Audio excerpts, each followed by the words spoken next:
Johnny Luha, ano nga ba ang dahilan bakit nga merong mga microphone na nakaka-ground? No? Ano nyo ba yung nakaka-ground? Yung tipong kapag nagkakantahan po kayo, tapos naidikit po ninyo sa inyong mga labing basa, basa ng laway. So, alam niyo ba bakit nagkakaroon ng ground? Hindi po yan dahil sa mikropono. Okay?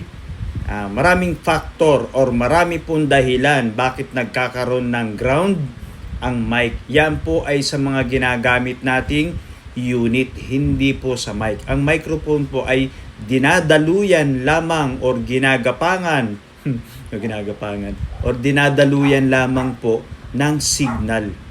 No?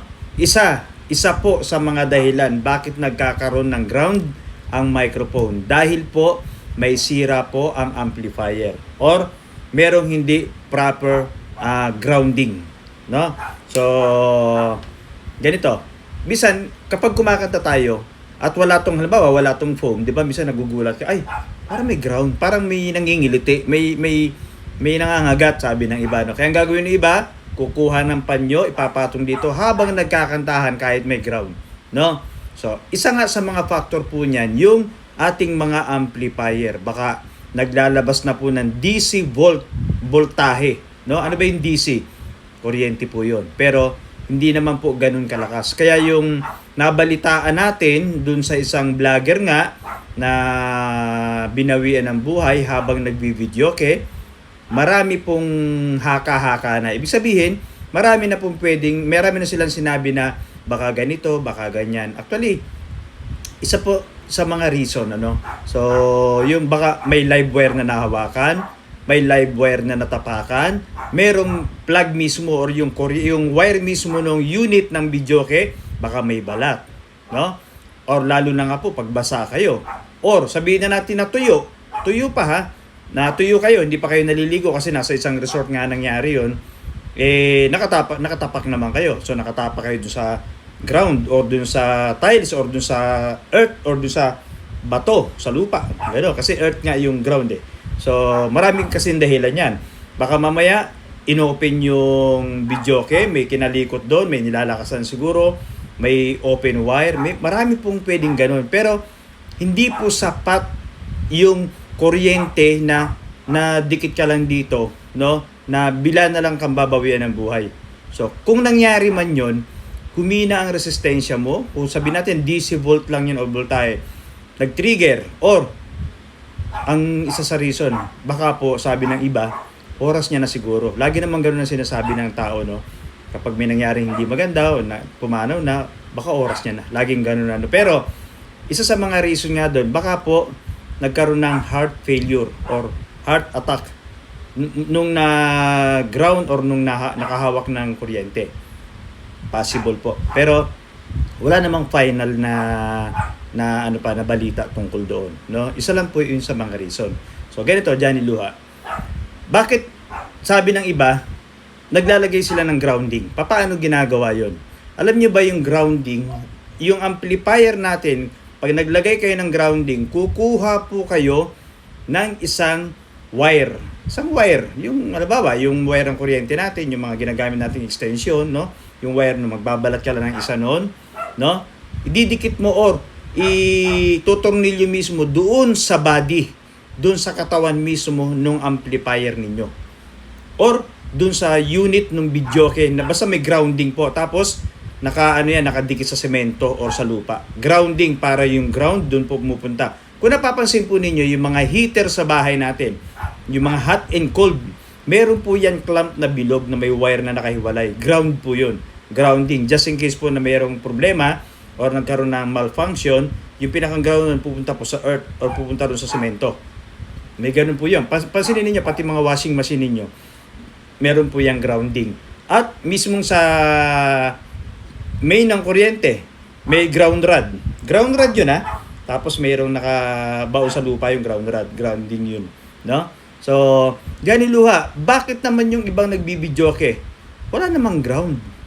Wala namang yung sinasabi mo na may wire dyan. Tapos, ano ba yun? Kada papaarkila namin, meron kami babaon sa lupa.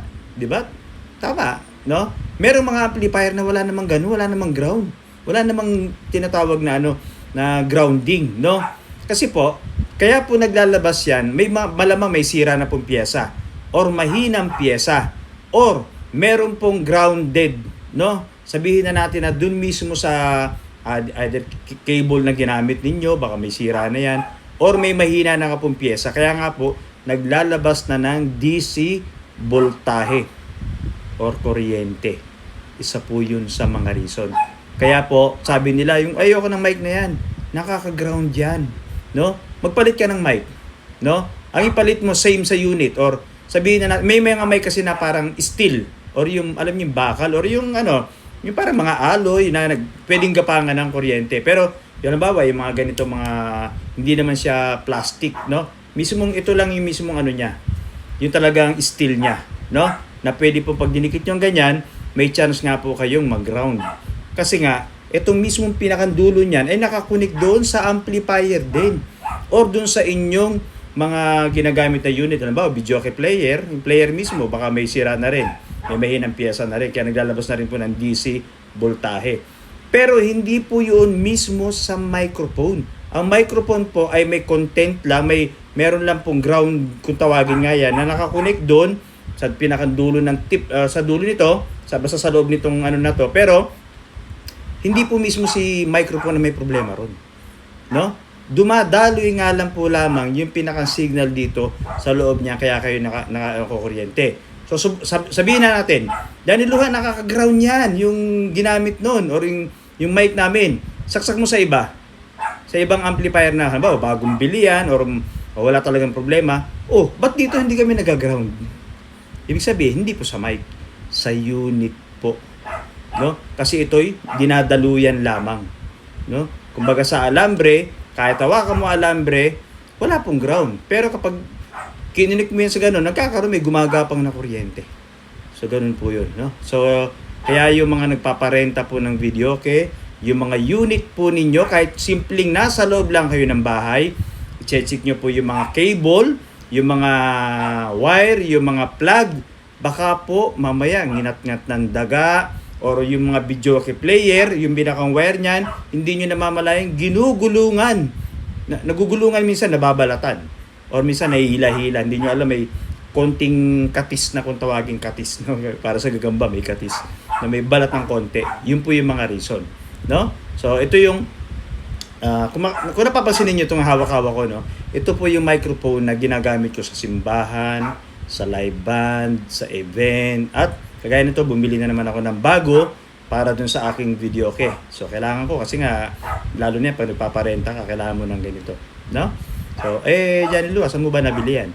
Actually, meron naman ako dito sa mga link na nilalagay ko. Sa TikTok account natin, meron tayong Yellow Basket. Pumasyal po kayo, Johnny Luha. No, sa TikTok account natin, pwede kayo mag-check out ng ganitong microphone. So, ngayon po, alam nyo na ang reason ha. Hindi po sa microphone ha. Ulitin natin. Sa mga unit po nyo yan. Kaya kindly or i-check po natin, baka yung wire natin ha, double check nyo po yan. Kaya mas maganda na po nag-iingat po tayo. Okay? Johnny Luha po ito.